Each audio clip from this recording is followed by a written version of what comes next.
Noli me Tangere, published in Berlin in 1887. Legendary Santa Claus. Dr. Maximo Viola, Risal's friend from Bulacan, arrived in Berlin at the height of his despondency and loaned him the needed funds to publish the novel. Idea of writing a novel on the Philippines.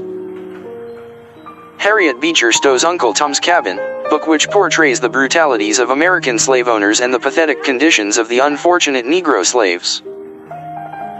A book that inspired Dr. Rizal to prepare a novel that would depict the miseries of the Filipinos under Spanish rule. Madrid on January 2, 1884. Rizal proposed the writing of a novel about the Philippines. Approved by Paternos, Graciano Lopez Gina, Evaristo Aguirre, Eduardo Delite, Julio Llorente, Melesio Figueroa, Valentin Ventura. Rizal's project did not materialize due to compatriots who were expected to collaborate on the novel did not write anything. However, most of them wanted to write on women. Wasted their time in gambling or flirting with Spanish señoritas.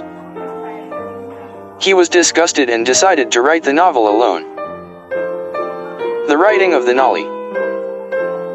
Paris in 1885, completed his studies in the Central University of Madrid and continued writing the novel.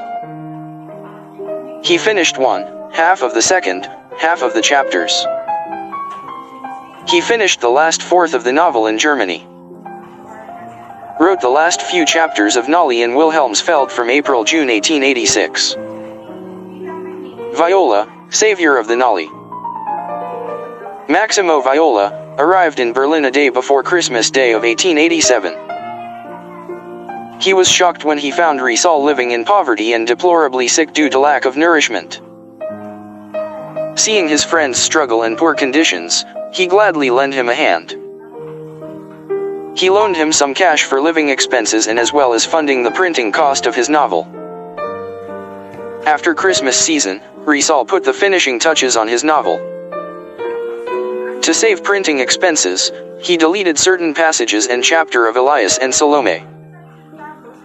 February 21, 1887, the novel was finally finished and ready for printing. They managed a fine cheap printing shop, Berliner Buchdruckerei, Aktiengesellschaft, charging them with only 300 pesos for 2,000 copies of the novel. Rizal suspected as French spy. In old days of travel, it was possible to travel from another country without having a passport.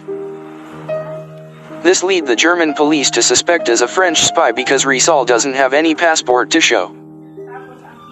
However, Viola quickly accompanied Rizal to the Spanish embassy to seek help from the Spanish ambassador. But the ambassador failed to keep his promise due to that he had no power to issue the passport. Being fluent in German language, he explained to the police chief that he was not a French spy, but was a Filipino physician and scientist.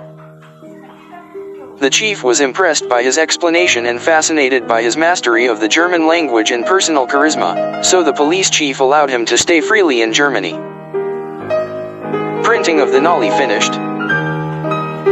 March 21, 1887, the Noli me Tangere came o the press. Immediately, Rizal sent the first copies to his close friends, Blumentritt, Dr. Antonio Marregidor, G. Lopez Gina, Mariano Ponce, Felix Hidalgo. March 20, 1887, Rizal gave Viola the gallery proofs of the Noli carefully rolled around the pen that he used in writing the novel and a complimentary copy. Rizal's friends praised the Noli. Friends of Rizal hailed the novel, praising it in glowing colors. However, Rizal's enemies condemned it. Rizal wrote to Blumentritt, "The government and the friars will probably attack the work, refuting my statements. But I trust in the God of truth and in the person who have actually seen our sufferings." Blumentritt Rizal's novel and praised and said, as we Germans say, written with the blood of the heart, and so the heart also speaks. Rizal being extraordinary person. Dr. Antonio Marregidor, a Filipino patriot and lawyer exiled due to his complicity in the Cavite Mutiny of 1882, avid read the Noli and was very much impressed.